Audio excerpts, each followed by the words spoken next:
Hi, welcome to Chinmaya tutorials. ಇವತ್ತು ಮತ್ತೊಂದು ವಿಜ್ಞಾನದ ಪ್ರಶ್ನೆಯನ್ನು ಡಿಸ್ಕಸ್ ಮಾಡೋಣ. ಪ್ರಶ್ನೆ ಬಂದ್ಬಿಟ್ಟು, ಈ ಕೆಳಗೆ ರಕ್ತನಾಳಗಳ ಅಡ್ಡಛೇದನ ನೋಟದ ಚಿತ್ರವನ್ನು ಕೊಡಲಾಗಿದೆ. ಅದರಲ್ಲಿ ಅಪಧಮನಿ ಮತ್ತು ಅಭಿಧಮನಿ ಗುರುತಿಸಿ ಅವುಗಳ ಉತ್ತರಕ್ಕೆ ಕಾರಣವನ್ನು ತಿಳಿಸ್ಬಿಟ್ಟು ಅದರ ಕಾರ್ಯವನ್ನು ವಿವರಿಸಿ ಎಂದು ಕೇಳಿದ್ದಾರೆ.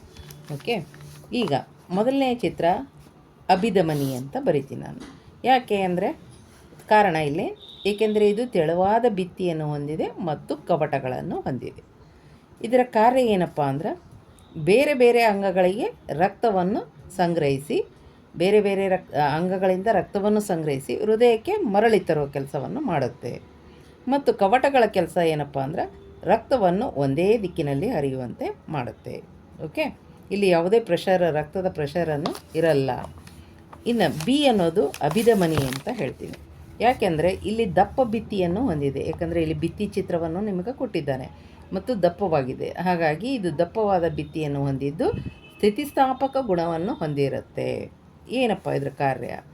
ರಕ್ತವನ್ನು ಹೃದಯದಿಂದ ವಿವಿಧ ಅಂಗಗಳಿಗೆ ಸಾಗಿಸುವಂಥ ಕೆಲಸ ಮಾಡುತ್ತೆ. ಮತ್ತು ಇಲ್ಲಿ ರಕ್ತ ಹೆಚ್ಚು ಒತ್ತಡದಿಂದ ಸಾಗಿಸೋದ್ರಿಂದ ಇದರ ಭಿತ್ತಿ ಏನಾಗಿರುತ್ತೆ, ದಪ್ಪವಾಗಿರುತ್ತೆ ಮತ್ತು ಸ್ಥಿತಿಸ್ಥಾಪಕ ಗುಣವನ್ನು ಹೊಂದಿರುತ್ತೆ ಅಂತ ಆನ್ಸರ್ ಬರಿಬೇಕಾಗತ್ತೆ.